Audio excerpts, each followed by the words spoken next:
Bom, pessoal, então, boa tarde mais uma vez a todos e todas presentes. Estamos aí dando início, né, à semana de planejamento do semestre 2022.1, né, o Reconecta, aliás, 2022.2, né, encerramos 2022.1, e agora abrimos aí a semana de planejamento do semestre 2022.2, né? E nesse momento a gente vai ter uma roda de conversa, né? O objetivo é que a gente possa estar trazendo aqui alguns elementos relacionados ao processo de avaliação institucional, o processo de autoavaliação e como isso implica, né, no nosso planejamento pedagógico e na melhoria dos indicadores, principalmente os indicadores de avaliação externa. Tá? Como é uma roda de conversa, a gente pode ficar à vontade, à medida que eu for apresentando aqui, fiquem à vontade para se colocar. Tá? Nesse momento aqui, junto com a gente, tem alguns membros da CPA, a Comissão Própria de Avaliação, da UERN. Temos também o PI, né, o pesquisador institucional, o professor Rommel, que está aqui.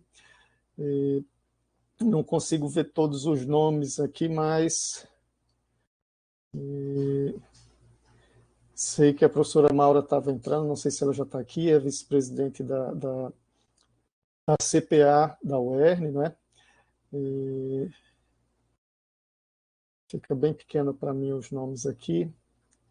Mas temos também várias pessoas aí que integram também as COSES, né, as comissões setoriais de avaliação. Portanto, o objetivo é a gente tratar um pouco desses processos e estar dialogando um pouco como isso pode ser inserido no planejamento pedagógico, ok?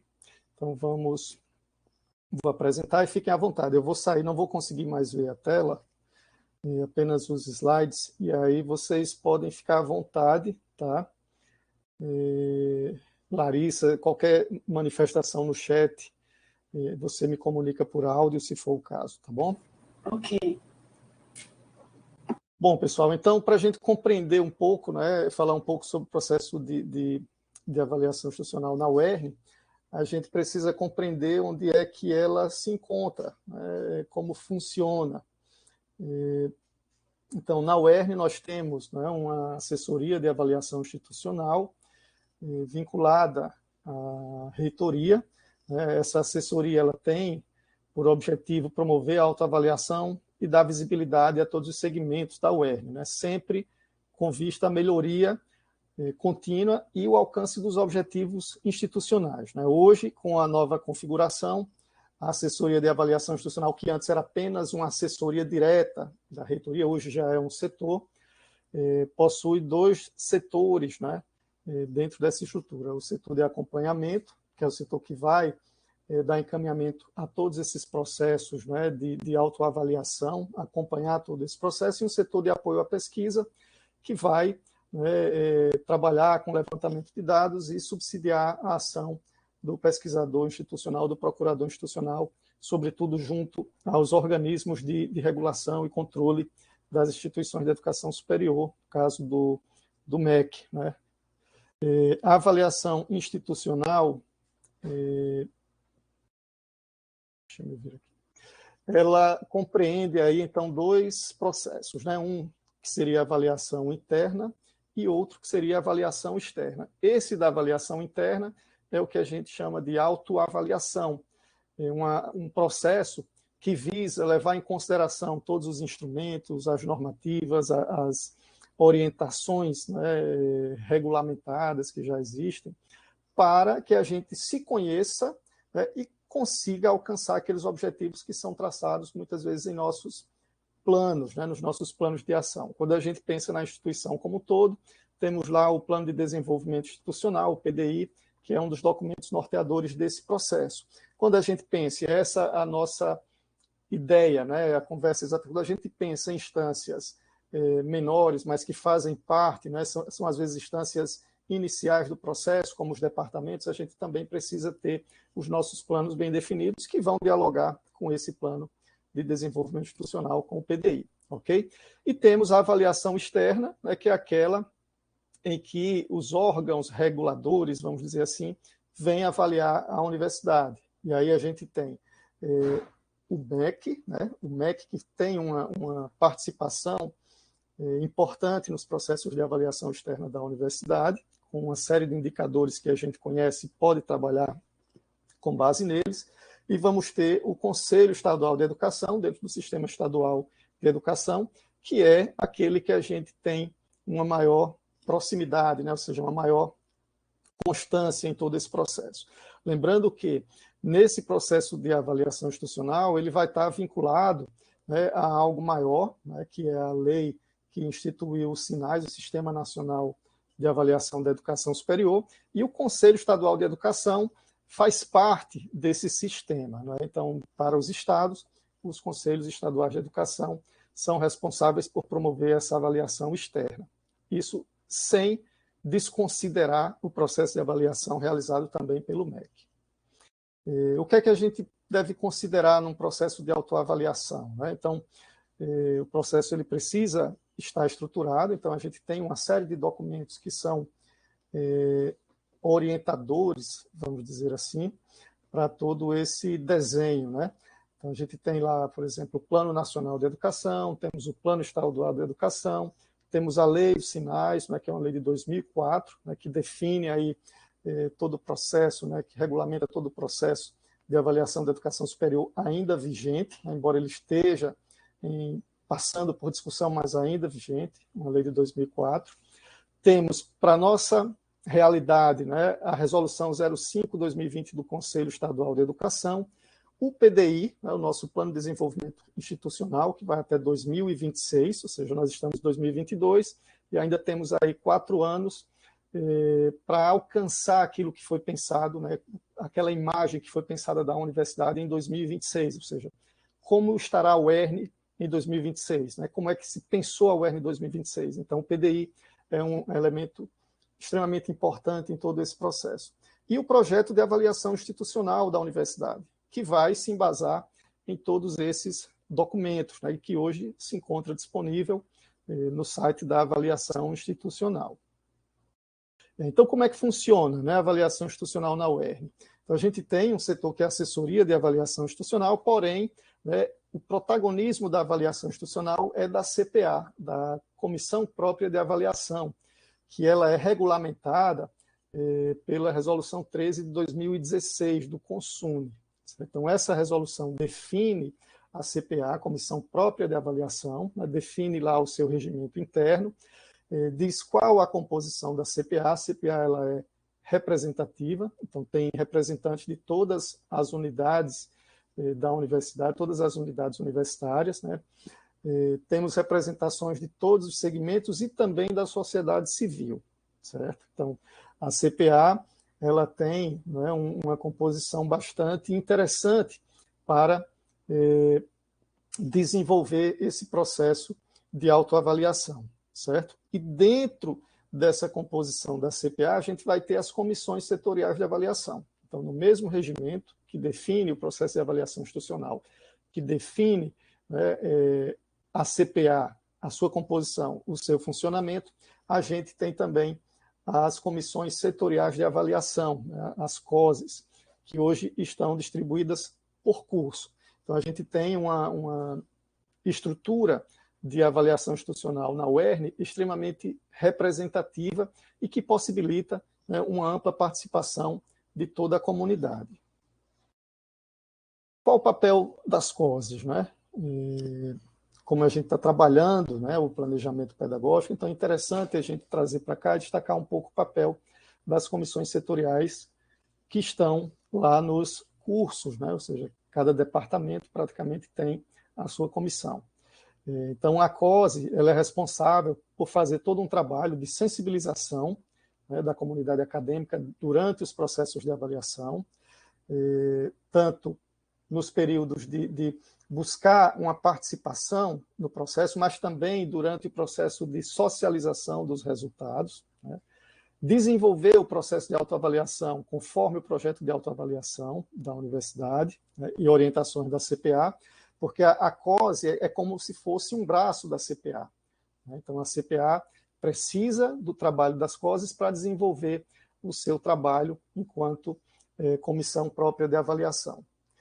Cabe às COSES também, por exemplo, organizar reuniões sistemáticas para o desenvolvimento das suas atividades no âmbito das suas unidades. Sistematizar e prestar informações solicitadas pela CPA. A gente já tem algo que é mais ou menos parametrizado nesse sentido, né? Ou seja, sempre a partir dos processos de avaliação que a gente desenvolve semestralmente, as COSES precisam estar trabalhando esses resultados, informando através de relatórios, né, esses resultados, mostrando, né, a análise desses resultados para a CPA. E sempre, né, semestralmente. Então, essa é a forma que a gente tem, né, a estrutura que a gente tem, o processo de autoavaliação regulamentado hoje na universidade. Nesse processo de autoavaliação, né, antes da gente entrar para discutir, né, as implicações no planejamento e trabalhando, nós temos, né, uma síntese, né, desse trabalho, né, realizado agora, nesse semestre passado, né, o semestre 2022.1, uma síntese de participação. Tá? Então, a gente tem aqui um gráfico que mostra, né, a distribuição da participação em todos os campi da universidade. Tá?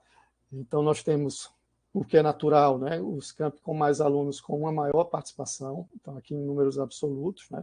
6.918, né, alunos participantes no campo central, né, ou respostas, né, que a gente vai ter nos formulários, né, 2.896 em Pau dos Ferros, e o campus com menor quantidade, né, o campus de Caicó, vai ter aí uma menor participação. Então, essa participação gera uma infinidade de dados que quem é das COSES aqui está acostumado a receber, né, esses gráficos, né, para iniciar o trabalho de análise, né, dos formulários do processo de autoavaliação.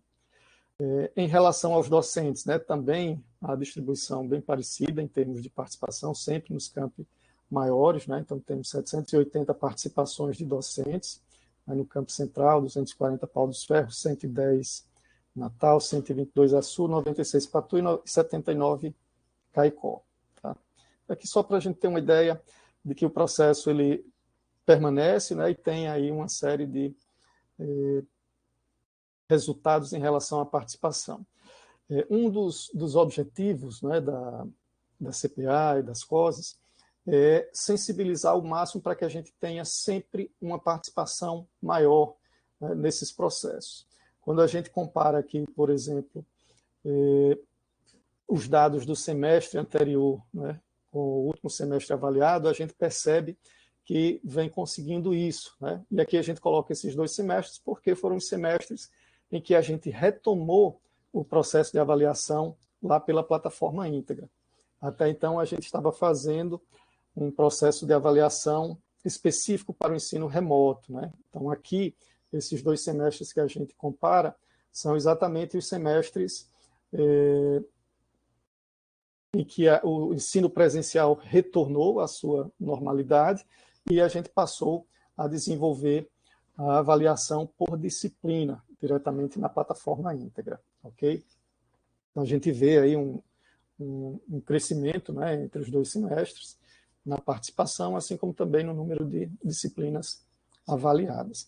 Então, esse trabalho, né, cada vez mais a gente precisa estar desenvolvendo, porque o objetivo é a gente atingir o máximo possível da nossa comunidade, porque quanto mais respostas a gente tem nesses processos, mais fidedigna é a análise dos resultados e mais ela vai contribuir com os processos de tomada de decisão que são inerentes à gestão e às unidades para promover a melhoria, né, contínua de suas ações, de suas atividades.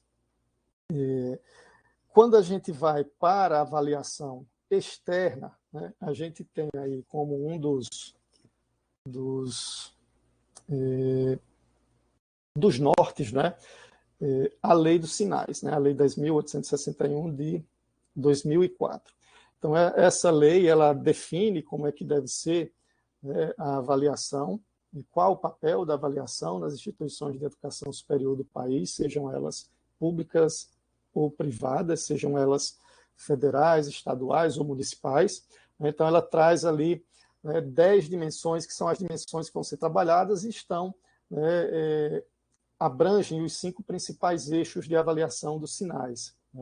Então, quando a gente observa a avaliação institucional, ela precisa dialogar com todas essas 10 dimensões, com os 5 eixos definidos nos sinais, e a gente vai perceber, nós temos lá a missão da universidade, PDI, ensino, pesquisa e extensão, responsabilidade social, comunicação, políticas de pessoal, organização e gestão, infraestrutura, planejamento e avaliação, atendimento aos discentes e sustentabilidade financeira. Ora, a avaliação ela vai coletar dados e esses dados precisam impulsionar o desenvolvimento da universidade naquilo que ela se planejou, naquilo que ela definiu, que vai estar lá, por exemplo, no nosso PDI. Então, é importante que esses resultados eles venham a dialogar, por exemplo, com a gestão. É importante que esses resultados venham a garantir um desenvolvimento da instituição, buscando a melhoria do ensino, da pesquisa e da extensão, e também garantindo a sua sustentabilidade financeira. Há muito tempo, a gente via esses processos e essas dimensões e ficava um pouco preocupado porque a gente sabia que, por exemplo, os nossos relatórios, os relatórios da CPA, o que esses relatórios vinham a apontar, muitas vezes não tinham como ter um diálogo muito propositivo com a gestão em função, por exemplo, da ausência de orçamento. Então, hoje não. Hoje a gente vive uma situação diferente, estamos em um momento de autonomia financeira, e aí, cada vez mais, a avaliação institucional ganha importância nesse sentido. Então, é preciso que eu preze pela sustentabilidade financeira da instituição e que eu faça, ao mesmo tempo, um ensino, uma pesquisa e extensão de qualidade, e sempre pensando em melhoria da qualidade. Então, hoje a gente tem um momento em que a avaliação institucional ela é imprescindível para que a universidade alcance os seus objetivos institucionais. Quando a gente pensa em avaliação externa e nos sinais, a gente tem como compreender como esse processo se desenvolve. Então, nós temos uma série de indicadores que estão postos, são publicizados, são públicos, de avaliação dos sinais. Então, aqui a gente traz 4 desses indicadores, que são os indicadores mais comuns. A gente tem aí também o censo, tem o cadastro, mas esses 4 indicadores eles são revertidos muitas vezes em conceitos, em métricas, que são muito publicizadas, e as instituições se apropriam desses resultados para mostrar para a sociedade a sua qualidade. Então, um desses indicadores é o conceito ENADE, que todos nós conhecemos muito bem. O conceito ENADE é aquele associado à prova que o aluno faz a cada 3 anos. Então, a gente tem uma avaliação que é organizada trienalmente, por grupos de cursos. E a cada 3 anos, esses cursos fazem, os alunos concluintes fazem ali uma prova e obtêm um conceito ENADE. Esse conceito ENADE ele é atribuído ali de 1 a 5, e a partir de 3 se considera satisfatório o curso. De 2 para baixo, a gente pode ter algumas medidas, a universidade pode ter algumas sanções, vamos dizer assim, para se adequar e oferecer um curso de qualidade a partir das métricas que são utilizadas nesse sistema de avaliação. Ok?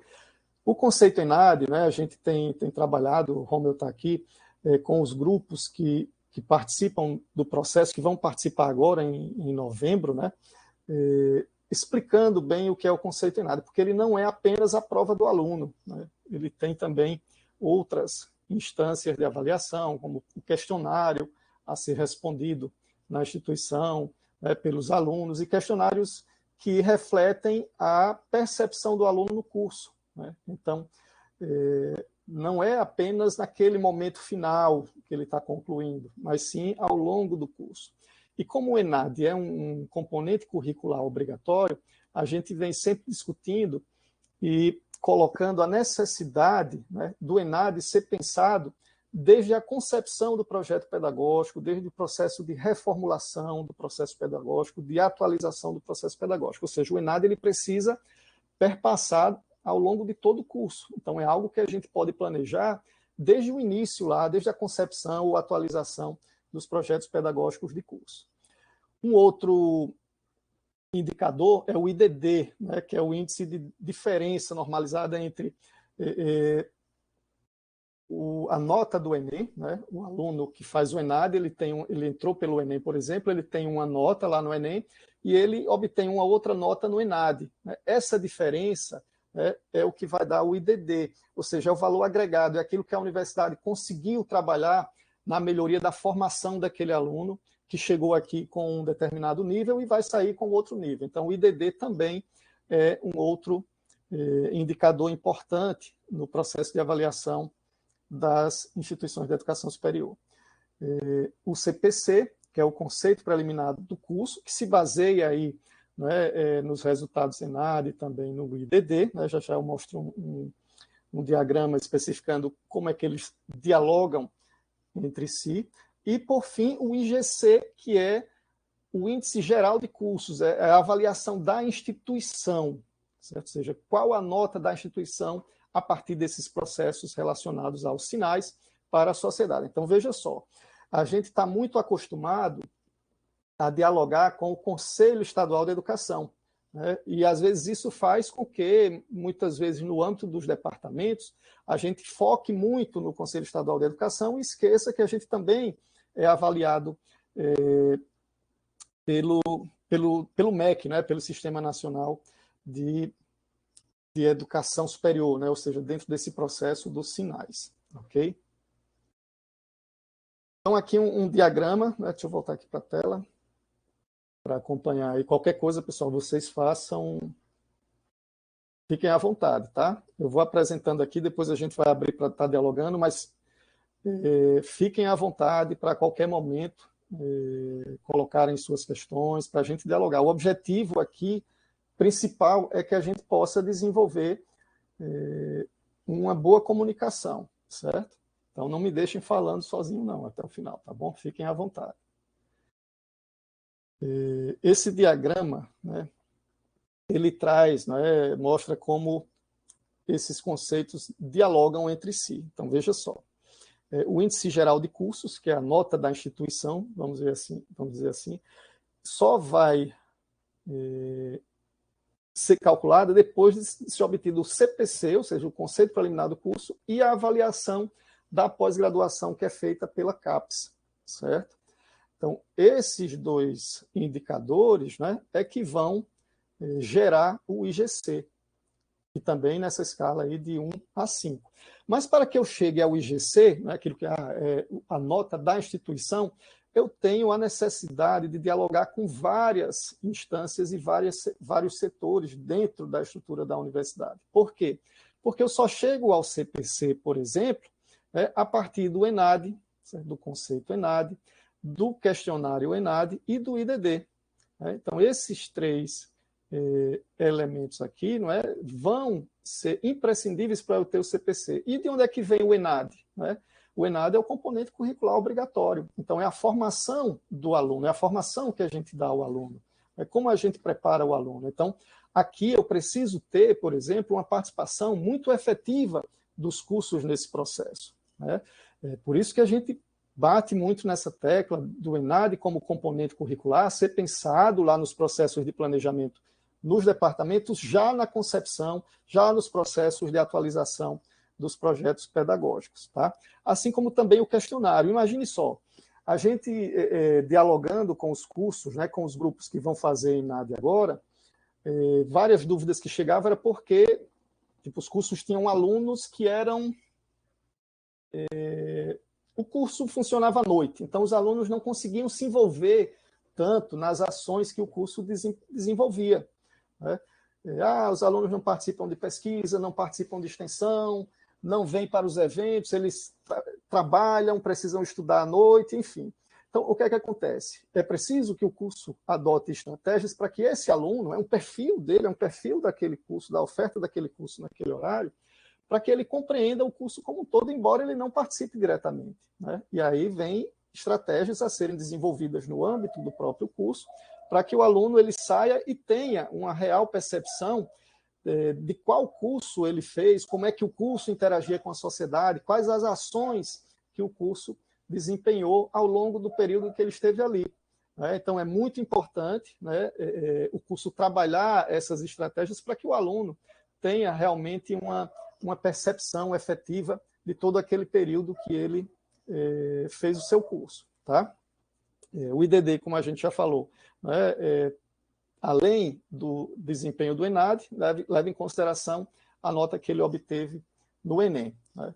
E as questões relacionadas ao corpo docente, né? Ou seja, os indicadores relacionados ao corpo docente, que vai estar aí associado a, por exemplo, o regime de trabalho em tempo integral, docentes com titulação de mestrado e doutorado. Então, tudo isso conta e conta bastante para que a gente chegue e tenha uma universidade com um IGC alto, um IGC considerado de qualidade para a sociedade. Né?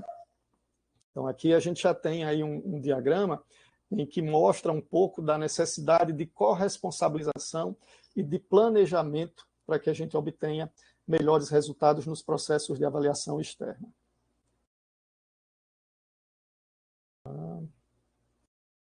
Aí vamos pensar, por exemplo, no IGC, certo? Então, onde é que a gente está hoje? Né? Quando a gente trabalha planejamento, planejar para encontrar ou para chegar a algum resultado no futuro. Né? Então, hoje a gente tem, por exemplo, na instituição, um PDI que diz lá que nós queremos, né, chegar ao IGC 4, certo? Então, isso está desenhado lá, está expresso no plano de desenvolvimento institucional. A gente precisa planejar para chegar a esse resultado. Então, onde é que a gente está hoje? Né? Hoje, nós temos um IGC 3, certo? Então, esse IGC, a faixa dele vem se mantendo em 3 desde 2016. Nós tínhamos como objetivo alcançar, temos, né, no PDI, o PDI vai até 2026, temos como objetivo alcançar o IGC 4, certo? Ou seja, melhorar a qualidade da nossa instituição para a sociedade. Queríamos ter atingido esse IGC já no último processo, né, em 2019. A gente queria ter alcançado, tivemos ali uma situação particular relacionada a um curso, né, principalmente em relação ao ENAD, que puxou um pouco esse IGC para a manutenção aí dele na faixa 3. Né? E aí, por isso, a necessidade de fazer, né, trabalhar o ENAD desde o início como um componente curricular obrigatório. Né? O ENAD, por exemplo, o aluno que não faz ENAD, ele não pode colar grau. O aluno que está irregular com o ENAD, vamos imaginar agora, nesse momento, ele só vai poder colar grau quando o INEP liberar o resultado, que vai ser lá para janeiro, fevereiro. Certo? A prova é dia 27 de novembro. Se o aluno não for inscrito, ele vai ficar irregular e ele só vai poder colar grau, né, depois que o INEP liberar, né, a relação desses alunos, regularizar a situação desses alunos. Muitas vezes isso acontece e os alunos procuram a instituição querendo colar grau de qualquer forma. Então, isso é algo que foge à universidade. A gente segue um edital do MEC, e a gente não tem o que fazer. O aluno está irregular com o ENAD, tem que esperar esse resultado. Então, esse episódio que aconteceu, né, em 2019, que fez com que a gente provavelmente não alcançasse o IGC 4, foi muito discutido com os alunos, porque os alunos queriam, inclusive, que a gente modificasse a data do ENAD para que eles pudessem participar com mais tranquilidade, porque eles já tinham um compromisso, né, na data anterior ao ENAD. Né? Então, é importante que a gente coloque isso, né, para que os alunos compreendam a importância de participar desse processo e o que é que implica um resultado negativo no ENAD. Para vocês terem uma ideia, se vocês observam... Oi, fica à vontade, Romeu. Um complemento. Na verdade, é o seguinte, quando os alunos que estão participando do processo do ENAD esse ano, então nós temos lá administração, economia, ciências contábeis, publicidade, jornalismo, né? serviço social, são alguns que eu estou me lembrando agora. Então, Direito, esses alunos que estão no processo do turismo. ENAD, eles vão fazer a prova agora em novembro, né? Então, eles são inscritos, preenche o questionário do estudante, fazem a prova, ou seja, está tudo direitinho, eles só poderão colar grau em janeiro, após sair o edital do INEP, né, com resultado, certo? Então, eles ficam regular. Os que forem inscritos e não fizerem prova, eles só vão ficar regular lá para setembro, outubro do próximo ano. Né? Então, em janeiro fica regular só os que estão inscritos no ENAD desse ano e fazem todo o processo direitinho. Né? Os que não fazem, foi inscrito, mas perdeu a prova ou não preencheu o questionário do estudante, eles só vão ficar regular em setembro, outubro do próximo ano. Né? Que é quando o INEP libera eles. Aí eles só poderão cursar, formar colar grau a partir desse período. Então, só para... Perfeito. E tem as situações, tem alunos que já procuraram, né, fazer colação antecipada sem estar inscrito no ENAD, né? Que é outra situação também que a gente precisa estar sempre trabalhando, né?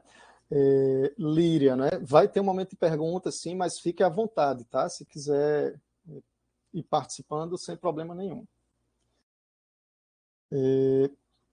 Mas colocando, né, aí a importância, né, desse processo. Então, a gente chegou aí, se vocês observarem, a gente tem um IGC contínuo, e esse IGC vem aumentando ao longo do tempo, certo? Por causa de de alguns décimos, né, Romeu? A gente não chegou a um IGC contínuo que permitisse à universidade atingir a faixa do IGC 4. Então, por muito pouco mesmo, né? E aí por isso que a gente associa muitas vezes a essa particularidade, né? 2,95 já é 4. 2,95 já é 4, né? Pronto. Então, faltou muito pouco aí para a gente chegar no GC4. Então, a gente acredita que, com um trabalho bem realizado, com esse conhecimento, né, do que é o processo, com a corresponsabilização, envolvendo todas as unidades que a gente precisa, né? É um trabalho coletivo, é um trabalho que todos nós devemos fazer. A gente acredita que conseguiremos, né, alcançar esse GC4 de acordo com o que está planejado lá no nosso PDI. Né? E a gente precisa realmente que as unidades, de um modo geral, a comunidade acadêmica compreenda como se dá esse processo de avaliação, né, e participe, né, estruturando, melhorando cada vez mais esse processo. Okay?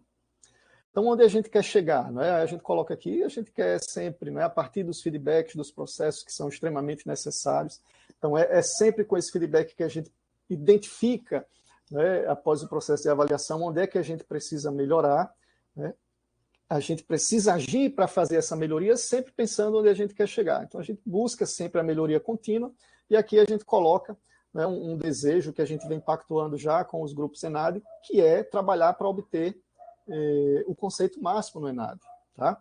E aí o que é que a gente percebe? É que as ações necessárias para se obter um conceito 3, para se manter no 3, são as mesmas que a gente pode estar desenvolvendo para obter um 5. Né? É apenas questão de organização, de desenvolver um planejamento bem elaborado, bem cuidadoso, né? De discutir realmente isso no âmbito dos departamentos, e a semana de planejamento pedagógico, né, de planejamento que a gente tem a cada semestre, né, é um momento bastante importante para estar levando essas discussões. Todos esses processos, né, a gente tem os indicadores, como a gente mostrou aí, a gente está trabalhando aqui indicadores relacionados aos sinais relacionados ao MEC, e a gente tem uma série de instrumentos, né, que são disponibilizados, ou seja, para um planejamento eu preciso me apropriar inicialmente daqueles documentos que são normativos, né, dos documentos que são orientadores, para que eu possa traçar aí, né, ações, né, estratégias para atingir os resultados que a gente deseja. Então, além dos indicadores que são conhecidos, a gente já mostrou aqui alguns que a gente sabe como trabalhar, eu tenho também instrumentos que são liberados, né, no caso aí do INEP, e a gente pode acessar, e a partir desses instrumentos, a gente se organizar para alcançar sempre os melhores resultados. Então, veja bem, Aqui a gente vai apresentar rapidamente, né, um instrumento para o reconhecimento e renovação de reconhecimento de cursos. Tá? Ele se organiza em 3 dimensões: organização didático-pedagógica, corpo docente e tutorial e infraestrutura. Vamos só mostrar um pouquinho para a gente ter uma ideia de como a gente pode se apropriar desses instrumentos nos nossos processos de planejamento. Ok? Então, veja só. Quando se fala em políticas institucionais no âmbito do curso, tá? Então, eu tenho os critérios de análise e os conceitos atribuídos a cada um desses critérios. Tá? Então, o meu planejamento, né, a gente vai trabalhar no departamento para alcançar o conceito máximo. Né? Eu quero ter 5 lá nas políticas institucionais no âmbito do curso. Então, o que é que eu preciso fazer para alcançar o conceito 5? Então, as políticas institucionais de ensino, extensão e pesquisa, constantes no PDI. Olha, eu tenho que estar dialogando com o PDI. Então, no departamento, eu tenho que me apropriar desse instrumento. Então, as políticas que estão no PDI já estão implantadas no âmbito do curso, tá? Ou seja, precisa estar previsto também lá no projeto pedagógico, e claramente voltadas para a promoção de oportunidades de aprendizagem, alinhadas ao perfil do egresso, adotando-se práticas comprovadamente exitosas ou inovadoras para sua revisão. Então, eu tenho aqui, se eu quiser tirar 5, eu preciso planejar. Para isso, eu preciso executar a minha formação, a formação do meu aluno, levando isso aqui em consideração. Se eu quero tirar 1, as políticas não precisam estar implantadas no âmbito do curso. Então, a gente tem os critérios muito claramente definidos nesses instrumentos do INEP. Tá? Então, aqui um exemplo para a dimensão organização didático-pedagógica. Aqui, né, ainda nessa dimensão, para a gestão do curso e os processos de avaliação interna e externa.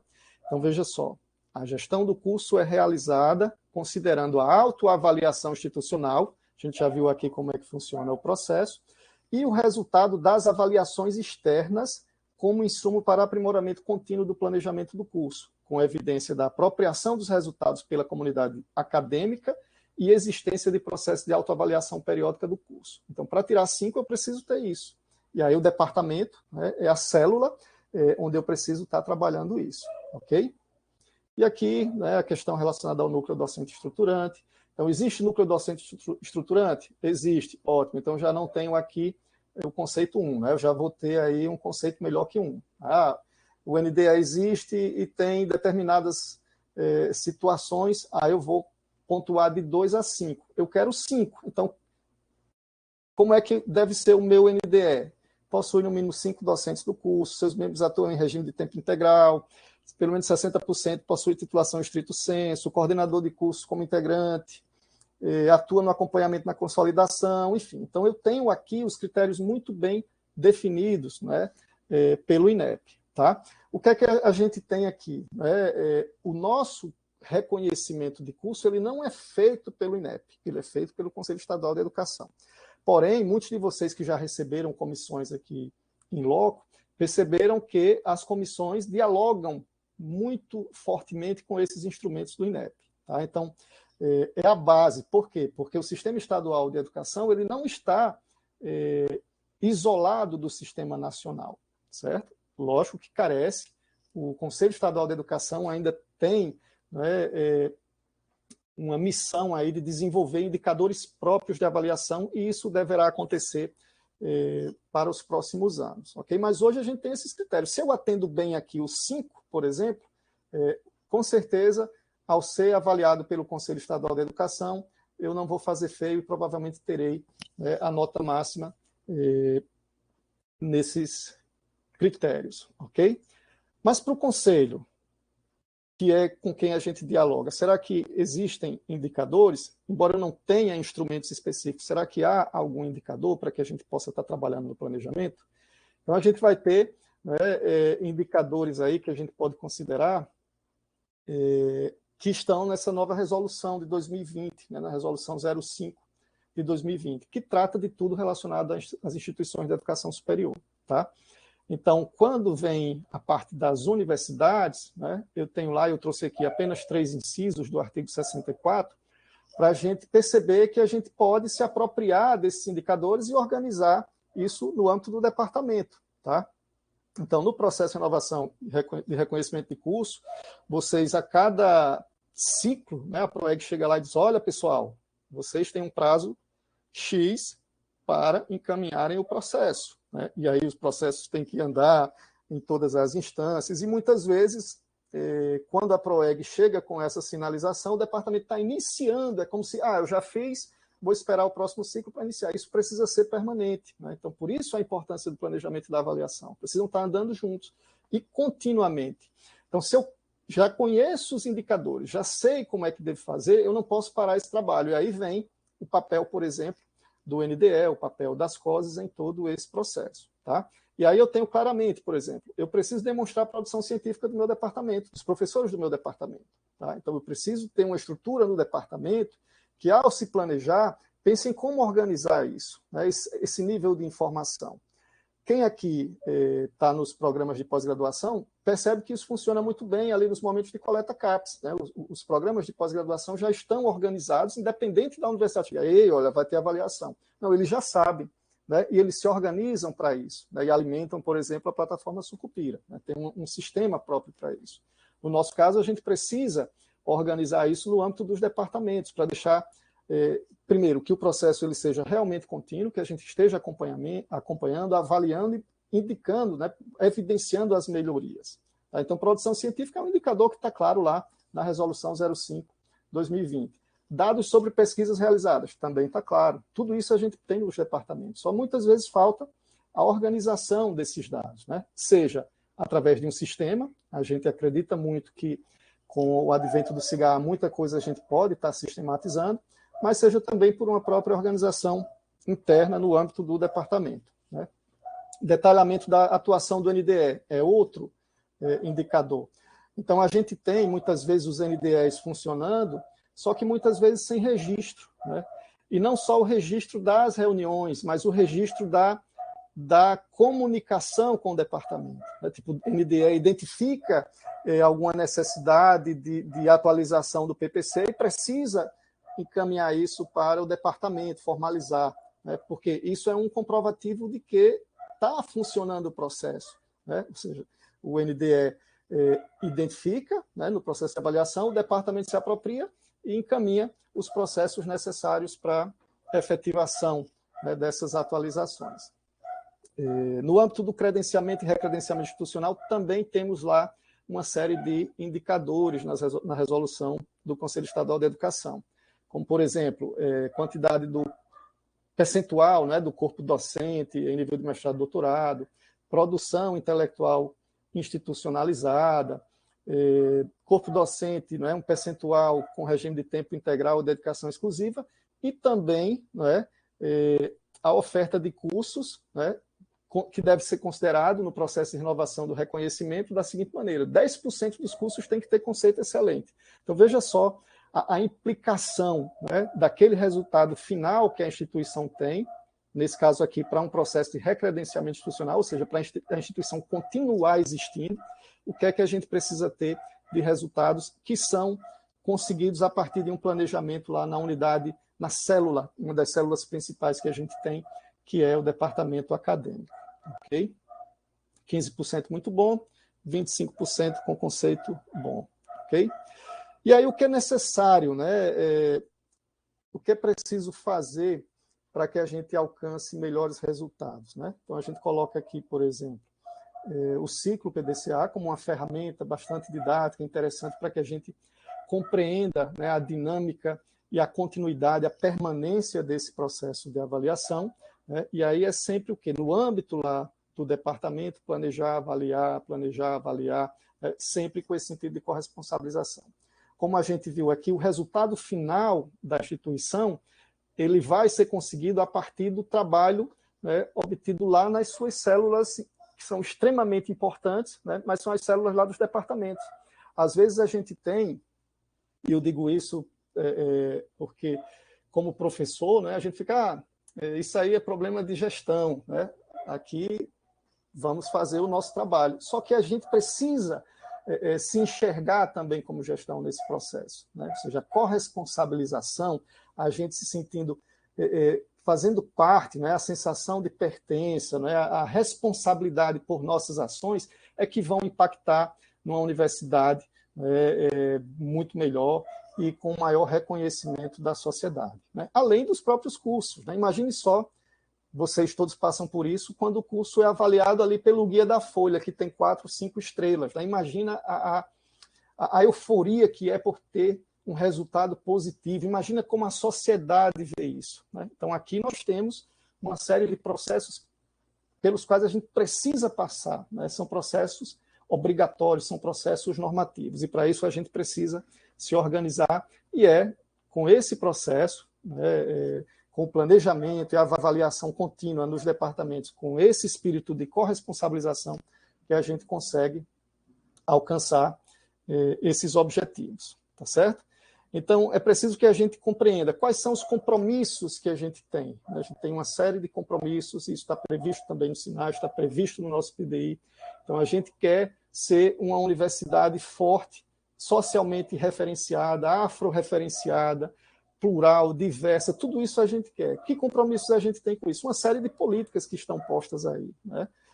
Então, para isso acontecer, quais os fluxos e os processos necessários, né? Então, a gente vai ter fluxos diversos aí envolvendo ensino, pesquisa e extensão, né? Uma série de processos que a gente precisa dominar no âmbito dos departamentos. A gente precisa se apropriar, né? E precisa planejar a partir dessa apropriação. Quais os documentos normativos orientadores? Então, eu tenho todas as políticas, as resoluções, o PDI, Plano Estadual de Educação, né? Então, tenho isso muito claro. O Sistema Nacional de Avaliação da Educação Superior, a Lei 10.861 de 2004, a Resolução 05/2020 do Conselho Estadual de Educação, certo? Quais os instrumentos disponíveis? A gente apresentou aqui alguns, né? Qual o papel do departamento acadêmico, né? Qual a função das COSES, qual a função dos NDEs nesse processo? Então, essa é a nossa ideia, né? Trazer para cá essas provocações para que a gente possa estar conversando e contribuindo de alguma maneira para que no planejamento pedagógico a gente comece a fortalecer, não é? Ou plantar, em alguns casos, essa semente, ou regar essa semente em alguns departamentos para que a gente busque realmente alcançar resultados positivos e resultados cada vez melhores, né, para a nossa universidade. Ok?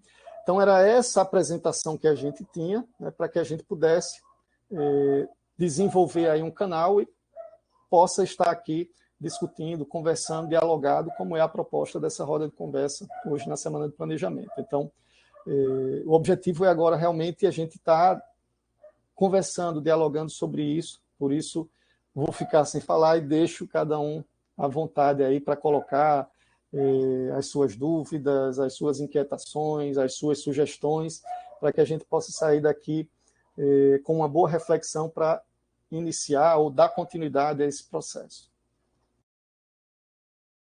Então, agradeço por terem me ouvido e fico à disposição para que a gente comece aí a nossa roda de diálogo.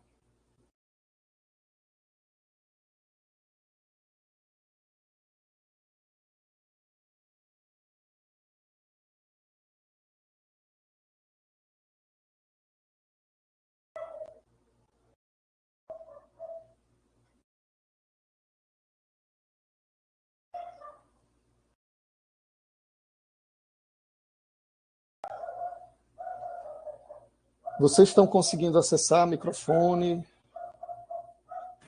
Professor Francisca está com a mão levantada. O senhor está vendo?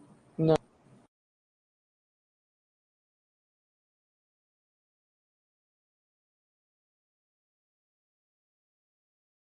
Está sem som. Estou tentando achar aqui as mãozinhas levantadas, mas não estou achando. Não Agora aparece. tem só ela com a mão levantada até agora. Uhum. Fica à vontade, Francisca.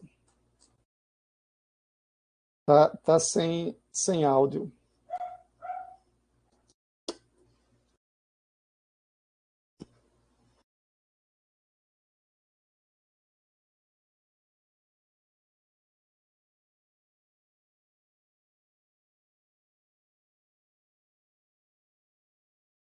Alô, boa tarde. Meu áudio está com problema? Agora sim, agora eu consigo ouvir. Vocês ficam mudando de plataforma, meu amigo, eu não consegui ainda, eu nem aprendi uma. Aí vocês já chegam com uma novidade, eu quase que não consegui entrar nessa reunião. É porque a gente cria expectativas de ter muita gente, né? E aí Estou entendendo. O problema é que, segundo os psicólogos, expectativa demais só dá problema, porque quando não atende, a gente fica frustrado. Então, é melhor que a gente não crie muita expectativa. Mas, brincadeiras à parte, Zuencio, boa tarde. Larissa, boa tarde. Colegas, boa tarde. Primeiro, eu quero parabenizar por a organização dessa palestra, dessa conferência, pelas informações, a maneira como foi conduzida, o conteúdo que nos chegou, de forma bem didática e esclarecedora, certo? Parabéns, acho uma ideia maravilhosa. Inclusive, estava pensando aqui quão importante é que nós tivéssemos um número bem maior de participantes, não só quem está envolvido nos processos de avaliação, porque o processo de avaliação não é só quem está naquela comissão da CPA, né? É o departamento como um todo, a instituição como um todo. Então, seria muito importante uma participação bem maior de nossos colegas de departamento. Mas isso é só uma reflexão, porque a gente sabe que cada um tem suas atribuições e 1001 atribuições, né? O que faz com que, muitas vezes, nós não possamos participar de determinadas atividades. Aqui eu vou trazer um pensamento meu. Eu não gosto de trazer coisas negativas, mas eu, inclusive, pedi lá no departamento que me mandassem o link da reunião, que eu queria participar dessa reunião, e interesse em participar dessa reunião, porque eu fui colocada por uma necessidade do departamento, foi aquela necessidade bem extrema, assim. O departamento passou um tempo sem ter ninguém na coordenação da CPA, e aí chegou o momento da avaliação, da renovação, do reconhecimento de curso, e a gente não tinha como não ter uma pessoa na CPA. Vem eu para a CPA, junto com uma professora que se aposentou, um secretário que passou num concurso em outra instituição e foi embora, e uma aluna que terminou ficando só Francisca na CPA no final de 2020, quando a gente estava aí no movimento da pandemia. Veio 2021. E aí eu quero dizer que eu não me senti dando conta da CPA. Eu participei pedi para participar dessa reunião, não gostando de colocar coisas negativas, mas se faz necessário. Eu não consegui dar conta da CPA. Por que eu não consegui dar conta da CPA? Acho que a gente que é coordenador tem aí uma carga horária, se eu não me engano, de 4 horas. Se eu tivesse, de fato, 4 horas semanais para trabalhar a CPA, dava para desenvolver um trabalho muito bom.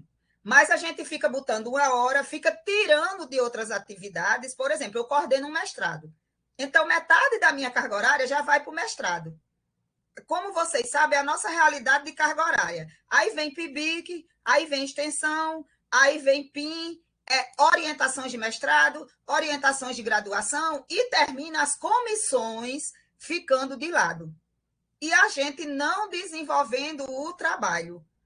A gente consegue fazer um trabalho de mobilização, no sentido de responder os questionários, conversar com os alunos, conversar com os docentes, mas esse trabalho mesmo contínuo, que deve ser feito para a gente estar envolvido, estar vendo os indicadores, estar vendo a realidade do nosso curso, como é que está, a realidade daquele relatório, a realidade das disciplinas, o que professor, o que aluno fez, pós em momento de avaliação, de confecção de relatório, que é outra coisa que me desgastou bastante, foi essa história desse relatório, quando a gente pega com aquela quantidade de respostas, que são perguntas interessantes, significativas, mas quando a gente vai fazer o relatório, para mim, já é um desgaste muito grande. Um desgaste por conta de quê? Das horas que a gente precisa para se envolver com aquilo ali.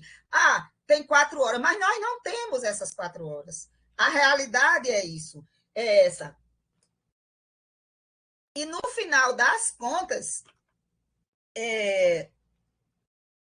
a gente ficou no ano de 2021 muito envolvidos no nosso departamento, e aí numa situação muito peculiar, da gente hoje, de 12 professores efetivos que nós tínhamos antes, 12, 13, se eu não me engano, 12, nós hoje temos 5, esses 5 professores, e com um mestrado, desses 5, 2 estão chefe e subchefe do departamento, eu estou na coordenação do Prof. Letras, a outra está na vice-coordenação do campus. Pronto.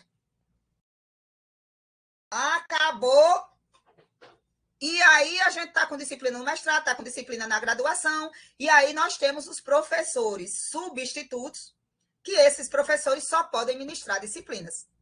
Esses professores não podem oferecer projeto de pesquisa, coordenar projeto de pesquisa, projeto de extensão, participar de comissões.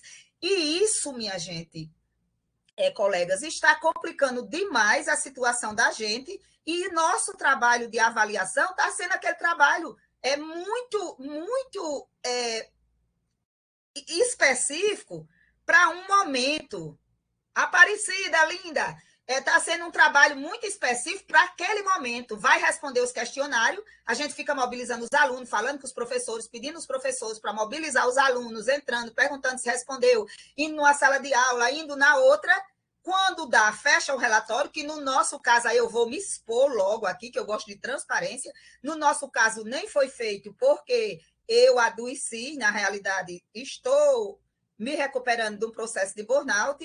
E o que é que aconteceu? Tive que parar com essas produções de relatório, de todas essas atividades. Esse último relatório que a gente tinha que fazer, nós terminamos não fazendo, e não estamos dando conta. É só aquela coisa peculiar, responde, faz o relatório, depois a gente não consegue sentar para estudar, para dialogar, porque esse número que nós temos de professores, todo mundo muito atarefado. O Edson, você acredite que a gente fica até com vergonha, eu mesma, de ficar chamando os colegas para certas discussões, quando a gente já vê todo mundo correndo. A gente vai para a reunião do departamento, aí a gente coloca, olha, minha gente, está aqui, o resultado foi feito, o relatório foi feito, o resultado foi mais ou menos esse, vocês vão mandar para o e-mail de vocês olhem, com essas 1001 atribuições, ninguém vai parar para ler aqueles relatórios daquele tamanho, para ver tudo aquilo. E quem estava à frente nesse processo aqui de 2021,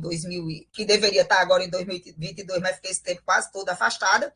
Nesse processo, a gente termina, minha gente, não fazendo. Eu não estou satisfeita com o meu trabalho, não sinto que dei conta, e já disse ao departamento, eu não tenho condições de continuar, porque eu sei o que precisa.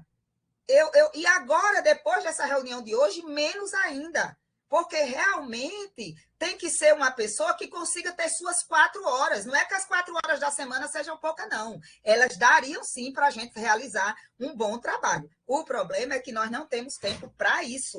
É uma correria muito grande, dadas as outras atribuições que nós temos, e fica complicado, porque é algo muito importante para o desenvolvimento, o crescimento, a continuidade da instituição. E estamos nós assistindo uma palestra, uma conferência muito esclarecedora, muito produtiva, feito essa, e ficando com a consciência mais pesada ainda. Desculpa o Enzo, que está à frente, desculpa os colegas, esse desabafo, mas eu não poderia deixar de ser realista com vocês nesse momento, trazendo a situação do meu departamento. Sei que vocês não são salvadores da pátria e que não têm exatamente nesse momento uma situação para isso, porque a gente já teve uma outra realidade né, no departamento. Agora estamos numa realidade muito complicada, mas já tivemos uma outra realidade. Mas, assim, tem horas que você tem que escolher.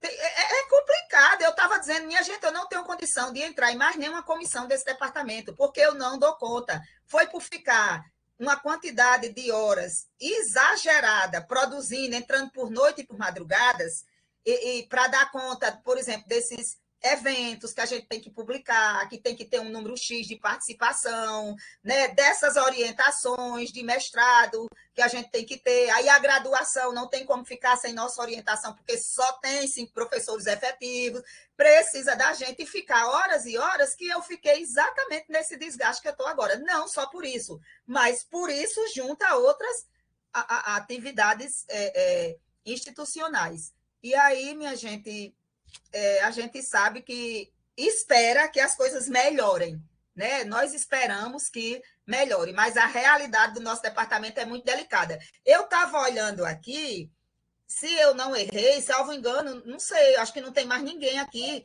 do meu departamento, porque precisaria o pessoal estar aqui para a gente dialogar também, né? Fazer a partilha. Não está, mas isso é o que eu tenho para colocar para vocês e me desculpar. Perfeita a sua fala, Francisca. E é isso que a gente precisa, né? Isso é uma avaliação, certo?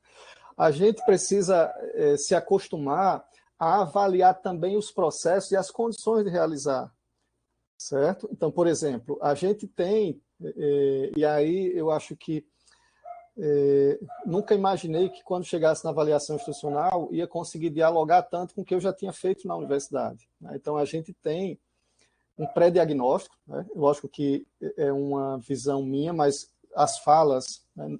A gente já começou a visitar as coisas, o que a gente tem apurado, né, nessas reuniões é exatamente isso, né? O que é que a gente tem hoje? A gente tem uma sensação de sobrecarga de trabalho e muitas vezes fazendo algo que não é essencial, né, para os processos. Então, em momentos que a gente tem, a gente hoje tem um diagnóstico da universidade, a gente sabe de todas essas dificuldades relacionadas a quadro de pessoal, a necessidade de ampliação de quadro de pessoal, mas também conhecemos os limites, né, legais e por aí vai. Mas a gente pode otimizar os processos. Agora, para otimizar os processos, a gente precisa ter uma avaliação como essa, certo?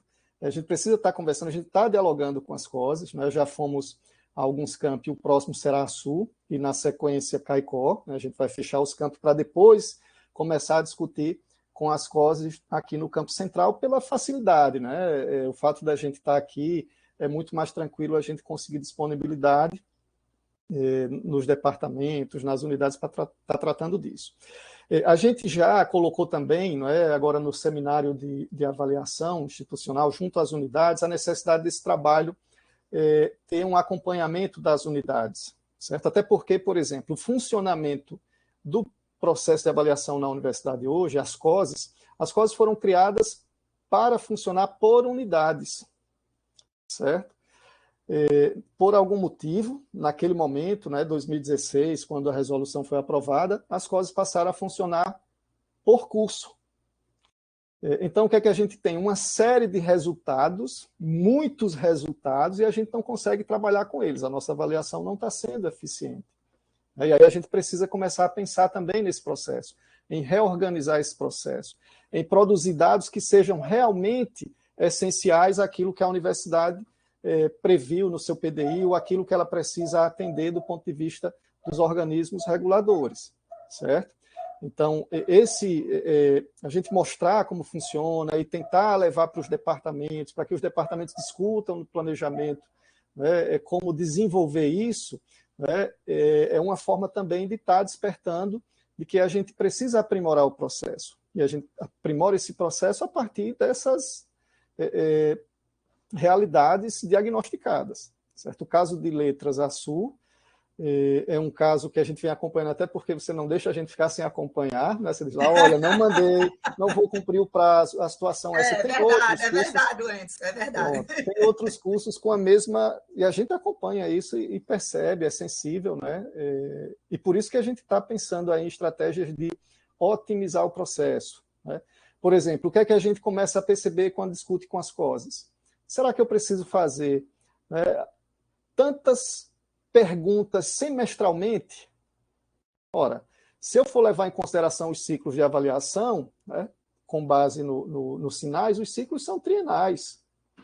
Ah, mas o ensino acontece semestralmente. Ok, eu posso fazer a avaliação do ensino, daquilo que é importante para a dimensão pedagógica, semestralmente, mas não preciso, talvez, trabalhar como a gente trabalha hoje, né? Então, a gente gera muitos dados, esses dados sobrecarregam as COSES, né? Os professores, os departamentos, né, têm aí uma série de atribuições já, e isso sobrecarrega e implica, às vezes, num resultado vir inteligível, vamos dizer assim. Por quê? Porque a gente recebe na avaliação relatórios totalmente diferentes, né? Então, até para a CPA se apropriar desses dados e trabalhar, é difícil, né? Então, a gente precisa normatizar melhor esse processo, precisa redefinir esse processo. Eu vi aqui algumas coisas, né, relacionadas aqui ao chat, né? Por exemplo, o professor Leonardo coloca aqui das atribuições, né? Na verdade, Leonardo, essas atribuições não são novas, elas são inerentes ao departamento, certo? O que é que acontece? A gente precisa sistematizar esses processos de funcionamento no âmbito dos departamentos. Porque hoje é tudo como se fosse para apagar incêndio, né? Aí tudo bem, a gente tem umas carências, a gente tem problemas relacionados a sistemas, a gente está trabalhando nisso, a gente tem problemas relacionados a pessoal, certo? Então, a gente tem um quadro de lotação, né, uma lei, que é lá de 2009, quando a gente tinha 2, 3 mestrados. Hoje a gente tem 24 programas com doutorado e tudo. Então, a gente tem uma necessidade nova. Não posso fazer concurso hoje para atender essa necessidade nova, porque a nossa lei ainda é de 2009. Então, o primeiro passo é trabalhar essa lei. Mas só o pessoal não vai resolver enquanto a gente não criar uma sistemática de funcionamento, de organização, né, que faça com que isso vire uma rotina tranquila. Porque todos esses processos que a gente fala, e aí pegando um pouco do que a gente passou a conhecer na PROEG, né, são processos que não é para ser startados, Francisca lembra disso, né, não é para ser startado naquele momento que a PROEG chega, ei pessoal, olha, o curso de vocês vai vencer, a gente tem que iniciar, não, isso tem que ser contínuo. Então, se a gente tem uma organização sistemática dos processos que a gente precisa trabalhar, talvez essa sensação de sobrecarga, lógico, tem pessoal, né, aquele pessoal mínimo, né, para atender todas as funções de um departamento, acredito que isso se resolve. Mas também a gente precisa otimizar os processos. Na avaliação, a gente tem sentido muito isso, né? A gente precisa, e aí a gente está discutindo com a comunidade, discutindo inicialmente com as COSES, fomos ao seminário de planejamento, colocamos a necessidade das unidades estarem participando desse processo, trabalhando os seus diagnósticos, né, para que a gente possa realmente ter um quadro e propor melhorias em todo esse processo, otimizando esse processo. Ok? O Anderson tem uma pergunta de Alcivan, lá em cima. Onde Isso. os cursos podem acessar os indicadores de avaliação necessária à atualização do PPCs? PPCs. Deixa eu só achar aqui que eu tinha visto aqui. Mas, assim, a gente não tem indicadores, certo? Instrumentos, vamos dizer assim, a gente não tem instrumentos definidos em relação aos PPCs, certo? Por quê? Porque a atualização da Resolução 05 no Conselho Estadual da Educação, ela aponta para essa necessidade, mas não há instrumentos definidos. Mas o que é que eu tenho ali na resolução? Eu tenho os indicadores que eu preciso trabalhar para comprovar. Então, a partir desses indicadores, né, a gente, enquanto universidade, precisa se apropriar deles e estabelecer mecanismos para... como é que eu comprovo isso? Talvez, inclusive, reformulando aí o que deve conter, por exemplo, os PPCs, certo? Isso passa por um processo de diálogo que a gente já vai iniciar. Eu acho que próxima semana, se eu não me engano, a gente já vai ter aí, né, a PROEG chamou a gente para uma reunião exatamente para discutir esses fluxos, que a gente queria muito, né, mas aí veio a pandemia, trabalhar com um workshop definindo esses fluxos, deixando esses fluxos mais tranquilos, certo? Porque são fluxos tranquilos. Vocês podem dizer, não, você está falando isso porque você está... Mas são fluxos tranquilos. Qual o problema? É que a gente só starta eles em cima da hora, né? Aquela coisa parece que é coisa de brasileiro, né? A gente deixa lá para o último minuto para iniciar ou para organizar um processo. Então, a gente precisa deixar esses fluxos muito claros, tentar otimizar, para fazer com que a gente não tenha essa sobrecarga, né? Uma sobrecarga ou uma sensação de sobrecarga que implica, né, que afeta todo o sistema, né? O departamento, a Câmara de Ensino, né? Antes da Câmara de Ensino, a CPE, o CONCEP, né? Então, a gente precisa fazer com que os fluxos sejam mais digeríveis, vamos dizer assim, né? Não sejam tanto tão emergenciais como hoje a gente tem trabalhado.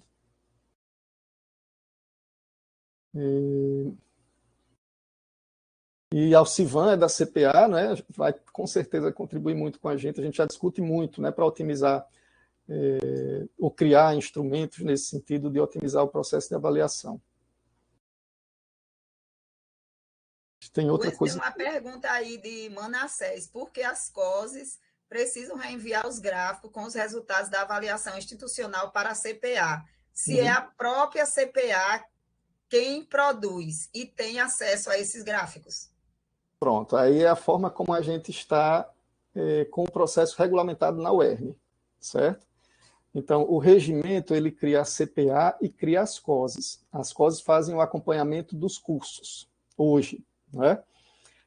Então, a CPA se apropria dos resultados para um relatório institucional, vamos dizer assim. Então, eu preciso que os cursos façam o seu trabalho e a CPA otimize isso nos relatórios institucionais, que seriam os relatórios que ficariam à disposição de todos esses processos, né, de avaliação externa, por exemplo, e também para subsidiar a gestão no processo de tomada de decisão. É a melhor forma? Talvez não, é isso que a gente está discutindo. A gente está dialogando muito com CPAs de outras instituições. Em várias instituições não existem COSES, tá? Ou seja, é a CPA apenas, e a CPA ali tem instituições, por exemplo, que tem 4, 5 membros da CPA e um membro por cada camp, né, para trabalhar os dados, né? Então, é algo que a gente está discutindo, a gente vai discutir isso no âmbito da CPA, vai discutir isso com a comunidade, estamos fazendo a visita das COSES, depois vamos trabalhar junto aos departamentos e levar isso para uma discussão mais aprofundada na CPA, tá certo? O que é necessário para que a gente otimize isso? Sistemas. Hoje, o que eu apresentei aqui, por exemplo, de resultados, esses resultados só de participação, vocês recebem lá sob a forma de gráfico, né? A íntegra entrega para vocês na unidade sob a forma de gráficos, mas para a CPA gerar, eu, por exemplo, quando entro no sistema, eu não recebo da forma que vocês recebem, eu tenho que gerar relatórios individuais em PDF para daí colocar numa planilha para ir trabalhando os dados. Então, hoje, o nosso sistema de avaliação, o CIPAV, não é um sistema tão intuitivo, né? E a gente vem discutindo com a DINF, por exemplo, estratégias agora que a gente vai implementar o SIGA-A, como tornar, né, o sistema de avaliação mais intuitivo e, dessa forma, facilitar também o trabalho da CPA, né, que a CPA possa trabalhar com mais tranquilidade, e isso implica diretamente também o trabalho das COSES. Eu estou tentando achar aqui as questões, tá? Se tiver mais alguém quiser falar, fique à vontade. Sim, Francisca, em relação ao que você colocou, né, da participação, né, que poderia ter mais gente aqui, enfim. Nesse momento, né, a gente tem organizado, na semana de planejamento, a participação com chefes, com NDEs e COSES, porque a gente entende que são aquelas instâncias que, na semana de planejamento, vão estar colocando esses pontos. E lembrando que o planejamento, né, ele inicia agora, mas ele pode perpassar aí todo o semestre, né? Principalmente quando a gente pensa em que as unidades tenham seus planos de ação bem definidos, né? Porque os planejamentos, eles não podem ser pensados apenas em função de gestões, né? O planejamento é da gestão de Francisca. Não, o planejamento é do departamento. Saiu Francisca, vem alguém que vai dar continuidade ou vai trabalhar junto com essas instâncias, NDE e COSE, para reformular, atualizar esse planejamento em prol de um objetivo comum. Vamos pensar, quando a gente pensa em NAD, o que é que eu quero do meu curso? Não é a gestão de Francisca que quer. Eu quero que o curso tenha conceito 5. Então, o que é preciso fazer para o curso ter conceito 5? Né? Então, é essa a nossa ideia. Mas, hoje de manhã, a gente já teve uma participação, né, falando um pouco sobre os indicadores. no CONSAD da Fala, né, na abertura da Semana de Planejamento, e a gente vai estar pegando, né, essa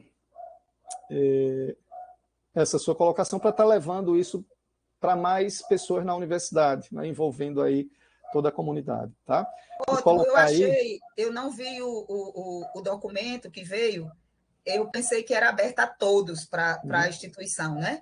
Eu não vi o documento, mas quando eu vi lá no departamento que ia ter a reunião da CPA, eu digo, me mande o link que eu quero, por favor, postem o link aqui no grupo que eu quero participar. Eu pensei que era aberto a todos, mas muito interessante.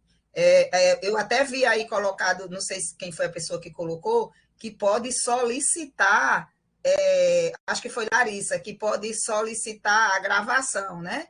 Para os departamentos. Eu acho que é muito interessante o departamento assistir, porque a gente passar é uma coisa e ver, assim, assistir toda a gravação é uma outra, né? Aí aproveita quem assistiu e tudo, dá uma condução na discussão e etc. Mas é bom que todos assistam.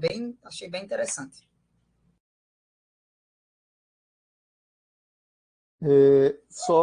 Pronto, então a ideia era essa, né? Mas assim, quem aparece aqui entra, não tem, é aberto ao público, né? A gente orienta. Entendi, né? Eu entendi, o Enzo, é porque foi específico, assim, então o grupo, todo mundo já tem tanta atribuição, Enzo, que ninguém vai ficar correndo, procurando mais serviço do que o que já tem, não. Se não diz assim, não vou. E já tem outras coisas para fazer. Inclusive, eu estava colocando hoje no grupo do departamento uma coisa que eu acredito que é preocupante para todos nós. Em decorrência da gente ter 2 semestres em um ano e iniciar o terceiro, os nossos prazos eles são curtíssimos. Quando eu vi hoje, lá no grupo do departamento, que eu estou voltando hoje a trabalhar, né? Eu estou voltando hoje, voltando de forma, segundo o médico que está me acompanhando, a equipe, né? Eu estou voltando de forma, ele disse que era anuência parcial, porque por eles eu não voltaria agora, mas eu é quem já estou muito agoniada e tentei entrar num acordo, vou tentar cumprir para poder fazer o restante do tratamento durante as minhas atividades laborais. Mas vai ser mesmo um treino. Se não der, a gente se afasta. Mas quando eu vi hoje que a gente tem de 25 a 27 para fazer PGCC, cronograma, colocar no sistema, porque às vezes, dependendo da disciplina, você já tem um PGCC. E aí você vai fazer uma adequação. Mas quando a gente pega uma disciplina nova, a gente vai mudar desde os textos, porque quando a gente já ministrou a disciplina, a gente já tem textos bases que a gente usa e tem os novos que a gente vai conhecendo, né? Que a gente vai, durante o processo, a gente também muda. Mas, por exemplo, quando eu vou fazer aquele cronograma de 60 aulas, eu gosto de saber todos aqueles textos. Quando eu vou fazer o PGCC, eu já gosto de saber em cada unidade quais os textos e as obras e os textos que eu vou usar. Essa flexibilidade ela pode acontecer durante o processo. Pode acontecer durante o processo, mas eu já gosto de ter um direcionamento, inclusive, de forma bem tradicional, ter minha pasta com o meu material. Se for a pasta online, ótimo, para passar para os alunos a pasta online, que sempre agora são 2 pastas, porque tem aquela do material que a gente não tem online, né? E tem aquela do material que a gente tem online. Quando eu vi que era de 25 a 27, olha, começou a me dar uma agonia. Eu digo, meu Jesus, são 2 dias para quem vai pegar uma disciplina nova, para organizar tudo. Eu digo, aí eu estava analisando, mas por que cada vez nossos prazos estão menores? Aí eu estava vendo, antes, eu acredito que um dos motivos é a gente iniciar 3 semestres em um ano, né? Nosso terceiro semestre, eu acho que é um dos motivos, né? Mas também não é só isso, né? A gente teve aí uma particularidade, né, esse ano, que foi a aprovação do plano de cargos, né? E aí a aprovação desse plano de cargos trouxe o quê? Os 45 dias de férias. Então, o que era recesso, por exemplo, teve que se transformar em férias, né? Então, isso também muda um pouco essa dinâmica. E aí a gente tem, né, a professora Antônia Bruna está colocando aqui, que a gente já teve lá em PDE, em Pau dos Ferros, né? a gente tem uma série de atribuições que elas vão se acumulando, né? Mas, por exemplo, quando a gente pensa em discutir esses processos, né, a gente pensa em discutir também a temporalidade deles em relação à avaliação. Tá? Então, essa é uma questão que está muito presente aqui depois das visitas. Será que é necessário a gente trabalhar com esse grande volume de informações semestralmente no processo de avaliação? Pronto. Eu acho que não. A gente vai estar discutindo isso na CPA, tá? Inclusive tentando reorganizar os questionários e reorganizar os tempos de aplicação, até para que a gente possa dar um retorno mais efetivo para toda a comunidade, né? O que é que a gente tem? Relatórios da CPA estão sempre sendo publicados lá no site da avaliação institucional, tá? Mas a gente ainda não tem relatórios de ciclos fechados, ciclos trienais, né? E aí hoje eu entendo o motivo, né? Eu nem tenho retorno de todas as COSES para trabalhar os dados e nem consigo sozinho, enquanto CPA, dizer, pessoal, vamos pegar aqui o CIPAV e trabalhar os dados. Porque são muitos dados e os dados é como eu estou falando para vocês, né? Então, essa é uma avaliação que a gente faz, a gente já demanda a gestão, né? Isso tem que acontecer também no âmbito dos processos administrativos. Eu preciso ter um sistema mais inteligível para trabalhar a avaliação na universidade, uma avaliação mais efetiva, certo? O que mais que eu vi aqui? O Enzo tem um comentário aí bem interessante, deixa eu ver aqui. De Leonardo? Não, é um comentário de Genivalda. Pronto.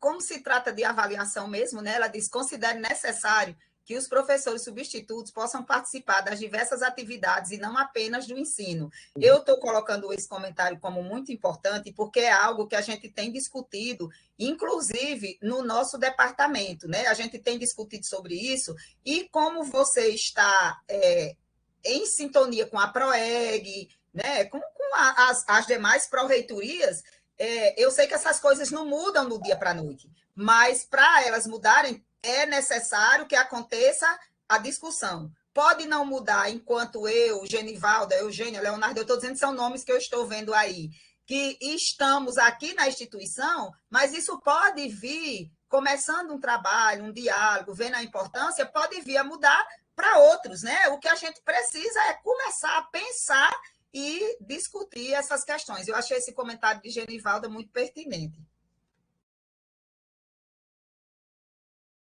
Perfeito. Essas questões relacionadas às atribuições de substitutos estão muito também associadas à legislação, né? O que é que pode e o que é que não pode, o que é que se considera substituto, o que é que não se considera. Eu creio que a Progep vem trabalhando isso porque tem tido um grande feedback, né, das unidades, inclusive com, hoje, né, seria o quê? Professores substitutos tendo que desenvolver determinadas atribuições que não estão previstas no contrato.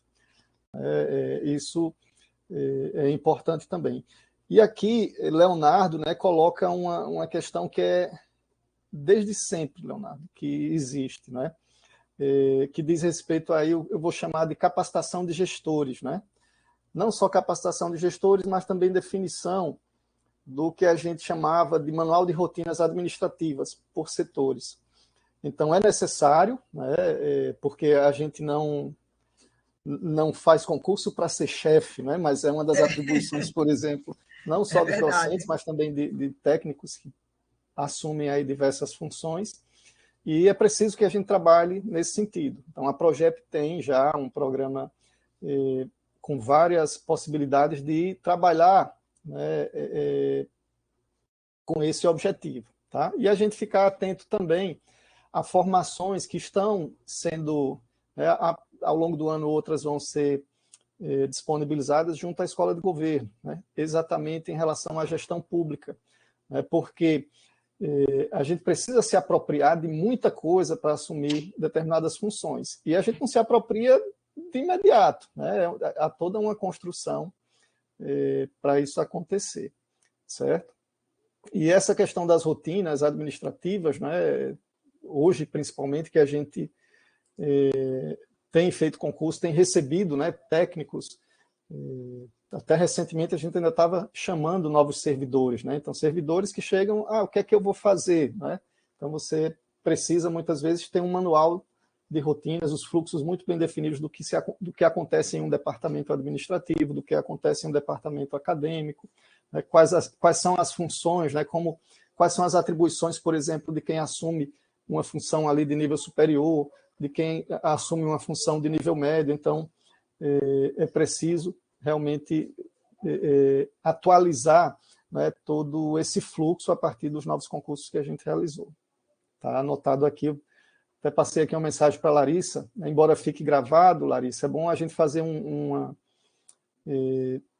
uma cópia, né, do chat, porque tem aí uma série de questões que a gente precisa estar discutindo, né? Aqui a ideia é que vocês levem para os seus departamentos, né, todas essas questões que envolvem a avaliação, a questão da corresponsabilização, de como a gente precisa se organizar para obter melhores resultados nesses processos. E a gente também tem o dever de levar tudo que está aqui na discussão para discutir no âmbito da gestão, né, a melhoria de processos que venha a impulsionar, né, o melhor funcionamento das unidades, né, em toda a universidade, ok? Andréa, muitas informações repetidas são solicitadas.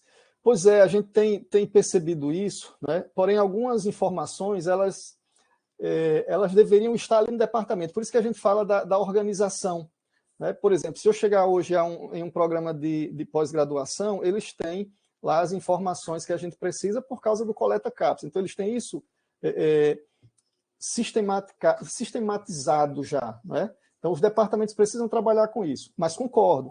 Inclusive, essa é uma das grandes demandas que a gente tem, né, trabalhado principalmente com a DINF, em relação a um sistema, que o CIGA provavelmente vai ajudar a gente em muita coisa, mas não vai resolver tudo, que a gente tenha um sistema em que, quando eu precise de determinados dados, eu não precise mais estar solicitando aos departamentos. Aquilo que eu preciso dos departamentos, os departamentos precisam organizar, por exemplo, né? E organizar com uma determinada frequência, sei lá, semestral ou anual, enfim. A gente define esses fluxos, define essas temporalidades e alimenta um banco de dados.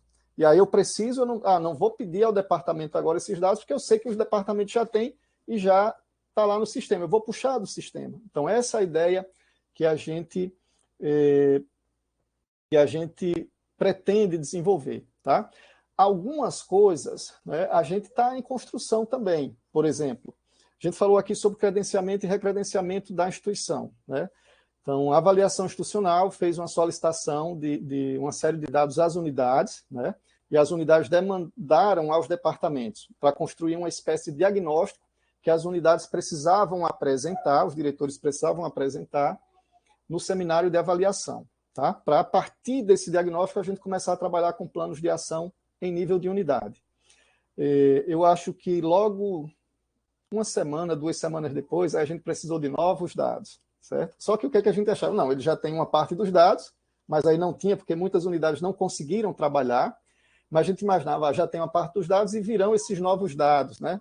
Por quê? Porque a gente está vivendo um processo agora na universidade, 2, na verdade, mas o que gerou essa demanda foi outro. A gente está passando por 2 processos de recredenciamento institucional hoje, tá? Um processo de recredenciamento junto ao MEC, que é um recredenciamento para a oferta de cursos de educação à distância. Então, o MEC chegou, como a gente colocou aqui, a gente dialoga muito com o Conselho Estadual de Educação, né? Então, o MEC chegou e disse, olha, a gente vai visitar vocês, preciso desses dados. Simples assim. Né? E aí, Romeu teve que correr atrás, e hoje a gente está, uma força-tarefa, tem uma comissão que está trabalhando, sistematizando esses dados exatamente com base nos indicadores. Porque a qualquer momento, assim que passar esse período de férias, né, que está terminando hoje, a gente pode estar recebendo a comissão aqui, uma comissão do INEP. Tá? A visita vai ser virtual, né, o Sinai já permite, foi atualizado recentemente, permite que a visita da comissão em loco seja feita de modo virtual. Então, a gente está vivenciando esse processo e, em função desse processo, foi necessário solicitar esses dados. E também estamos vivenciando o processo de recredenciamento institucional da universidade, renovação do recredenciamento, junto ao Conselho Estadual de Educação. Tá? Então, o que falta? Não é? Falta a publicação da portaria da comissão, que vai vir avaliar a universidade, essa vai ser uma avaliação presencial, que pode acontecer agora em novembro ou até dezembro. A ideia dos processos que foram colocados, né, lá no Conselho Estadual de Educação é que até dezembro todos os processos de renovação de recredenciamento das instituições de educação superior do Estado estejam concluídos. Então, a gente vai estar recebendo e aí a gente vai estar precisando se organizar, né, no âmbito das unidades para estar prestando aí informações à comissão que virá nos visitar.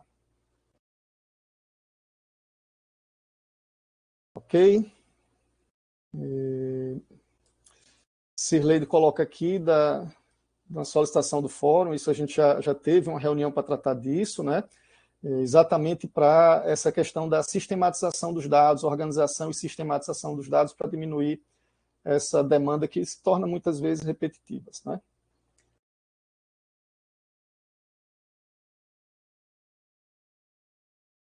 Bom, pessoal, mais alguém, mais alguma coisa?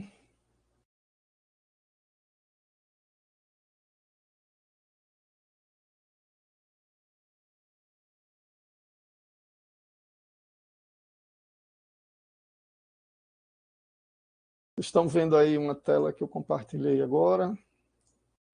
Sim.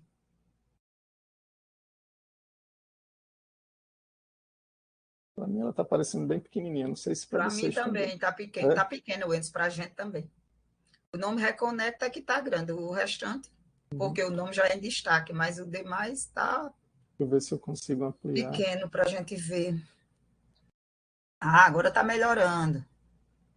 Educação, acessibilidade e direitos humanos, por uma mediação inclusiva e includente. Uma palestra, dia 25 de outubro, às 16 horas. Transmissão UERN Oficial. Isso. A gente, né, se não tiver mais nada, né, a gente pode estar encerrando por aqui esse nosso momento. E aí eu já aproveito para convidar, né, na sequência a gente vai ter aí, dando continuidade à semana de planejamento, né, a palestra Educação, Acessibilidade e Direitos Humanos por uma mediação inclusiva e includente, né, com o professor William Gladson, né, e mediação do professor Maicon, né, que é nosso técnico também lá na DAIN. Né? Então é importante a gente estar participando desses momentos, vai ser transmitido pelo YouTube da UERN Oficial, ok? Então, pessoal, se tiverem mais alguma coisa, estou à disposição. Caso contrário, também estou à disposição, tá? Então, fiquem à vontade. Eu agradeço, Enzo, só não sei como é que a gente vai organizar uma coisa aqui no DLV. A gente vai chegar por aí. Logo, acredito aí que na primeira semana de novembro não, que a gente tem uns eventos que já estavam programados, mas na sequência a gente está chegando lá no Campos de Açu para conversar sobre isso, né? E terminado esse ciclo de diálogo com as coisas, a gente vai estar fazendo algumas proposições, discutindo com a comunidade, a partir de discussão no âmbito da CPA, para otimizar todo esse processo, né?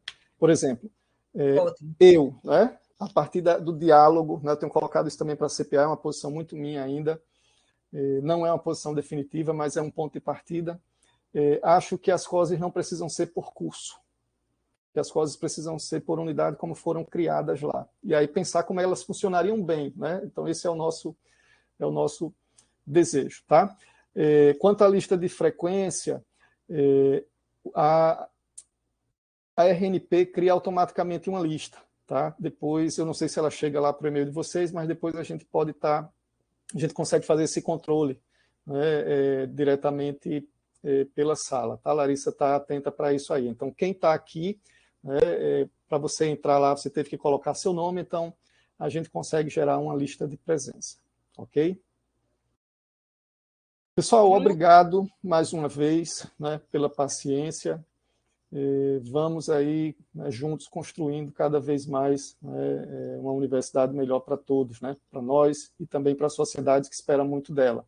Para isso a gente está aqui à disposição, né? Então fiquem à vontade, podem fazer contato comigo por e-mail, podem combinar lá na avaliação institucional, que agora funciona ali na PROEG, tá? Do lado da PROEG, a gente está no campo central, exatamente para aproximar mais, né, do dia a dia acadêmico. mas também tem aí meu WhatsApp, vocês têm essa disponibilidade, estamos à disposição. Tanto eu como a CPA, como o professor Romeu, que eu acredito que está aqui ainda, né, que é o nosso pesquisador institucional, nosso procurador institucional, que faz todo essa interlocução junto ao INEP, junto ao MEC, ok? Então, muito obrigado, uma boa semana, um bom retorno às atividades e até a próxima. Tchau, tchau, pessoal. Tchau, valeu, Enzo, valeu, colegas. Um abraço aí para todos.